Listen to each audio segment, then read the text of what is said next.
tempat ini setelah kemarin menyelesaikan etapa pertama dalam bidang WES ke Wates Jogja. Pada pagi hari ini kita akan mulai ibadah minggu yang nanti akan dibawakan firman oleh Pak Pendeta Kuko. Kemudian nanti kita juga akan menyampaikan ucapan syukur persembahan. Silakan persembahan sampai ke bawah online langsung. Itu sudah disiapkan. Langsung persembahan langsung. Baik, sebelum kita mulai beribadah, Ini kotak pakai kotak ini nanti kotak ini Pak. Ya. Baik, sebelum kita mulai beribadah, Bapak Ibu yang terkasih dipersilakan untuk mengambil saat duduk sejenak. Mari kita bersatu. Tuhan Yesus yang Maha Kasih, Tuhan Yesus sumber kekuatan dan menyertai kami dalam setiap aktivitas kami. Mengucap syukur pada pagi hari ini untuk berikan kepada kami semua kondisi baik setelah kami menyelesaikan perjalanan kami di hari Sabtu. Tuhan, pada pagi hari ini kami akan beribadah di tempat ini ya Tuhan. Hadirat seluruh kami, pimpin, lindungi, sertai kami, dapat kami pergunakan dengan baik untuk beribadah, untuk memuji dan memuliakan nama-Mu. Yang disampaikan membawa firman adalah untuk kebaikan kami dan berikan kami pengalaman pengetahuan yang baik, yang baru yang kau sampaikan ya Tuhan. Di Bambu Kuning, di gerejamu yang pada pagi hari ini juga sedang melaksanakan ibadah, sedang bersiap untuk ibadah jam 9. Tuhan sertai, Tuhan berkati sehingga pada di sana juga berlangsung dengan baik. Segala doa permohonan kami ini yang jauh dari sempurna. Kasih Allahku tiada yang setaranya.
Kebersamaan The Peters, Bekasi, Jogja, Wates, kami menyediakan waktu di pagi ini menyambut hari spesial, hari istimewa, hari Tuhan di hari Minggu ini.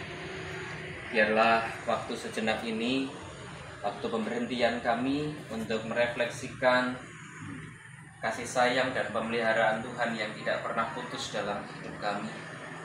Biarlah ajari kami untuk menjadi umat Tuhan, murid-murid Tuhan yang bersyukur dalam tiap jalan-jalan hidup kami.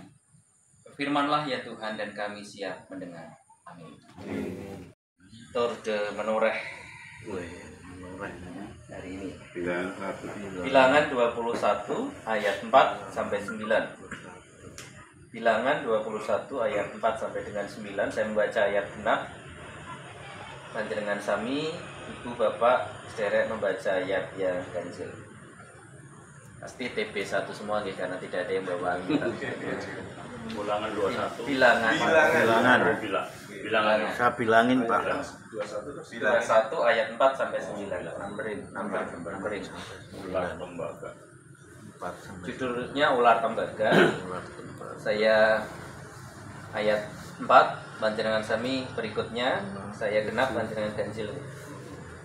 Sampun? Ular tembaga.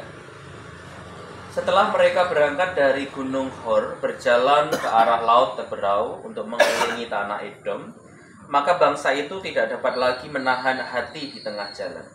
Lalu mereka berkata-kata mendapatkan Musa dan berkata, kami telah berdosa sebab kami berkata. Setelah Tuhan kepada Musa, buatlah ular tedung dan taruhlah itu pada sebuah tiang. Maka setiap orang yang terpagut jika ia melihatnya akan tetap hidup. Lalu Musa membuat ular tembaga dan menaruhnya pada sebuah tiang.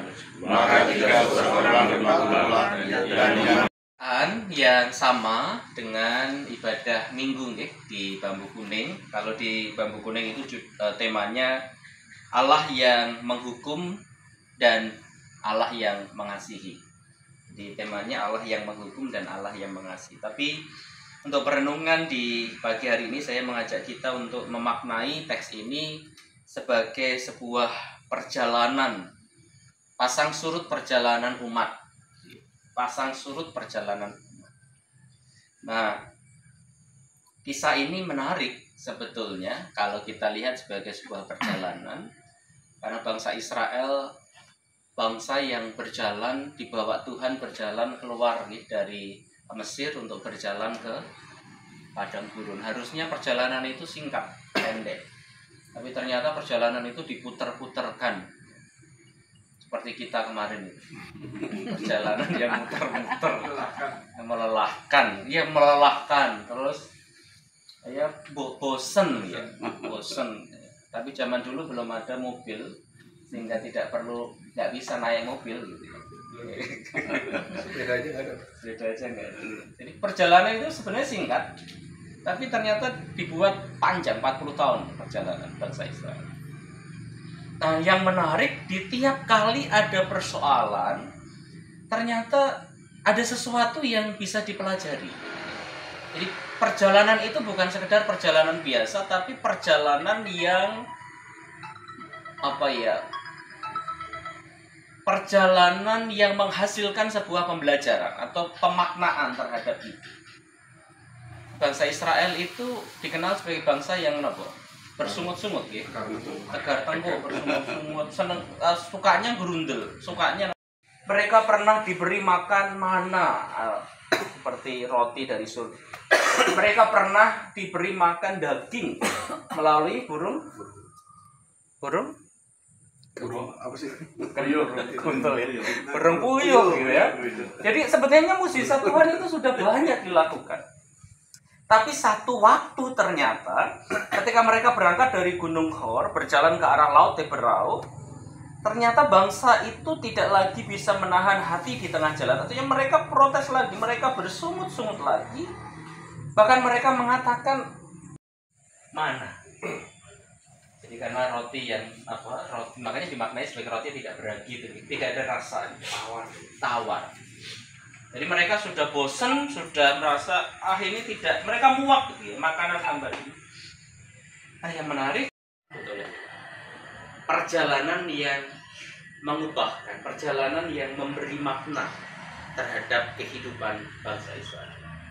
Ini menarik sebetulnya kalau kita kaitkan, refleksikan pagi ini dengan perjalanan kita sepedaan gitu. Dari Gunung Hor berjalan ke arah Laut Teberau, ternyata bangsa itu tidak lagi bisa menahan hati di tengah jalan. Artinya mereka protes lagi, mereka bersungut-sungut lagi.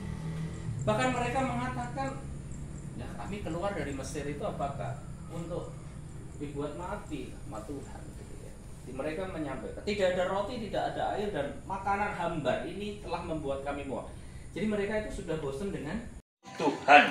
Semoga Tuhan memberikan kemurahan. Untuk ayat sembahan itu didasari dari Efesus 5 ayat 20. Ucaplah syukur senantiasa atas segala sesuatu dalam nama Tuhan kita Yesus Kristus kepada Allah dan Bapa kita. Mari kita hitungkan jemaat, itu jemaat 450 bait 1 dan 2. Hidup kita yang benar.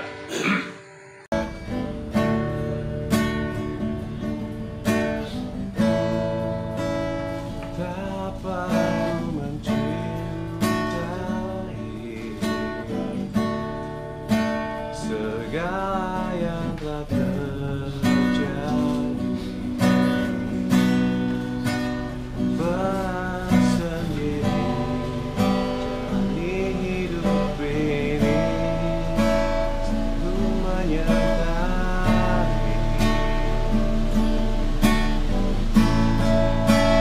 Betapa ku menyadari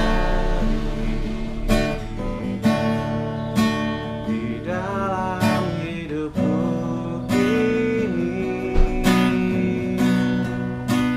selalu memberi jalan terbaik berkat dan kasih.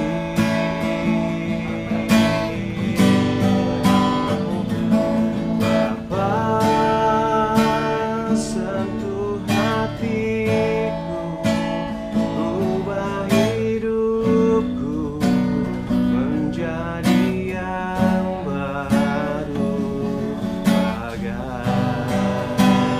emas yang murni. Kau membentuk jalan hatiku, Bapa.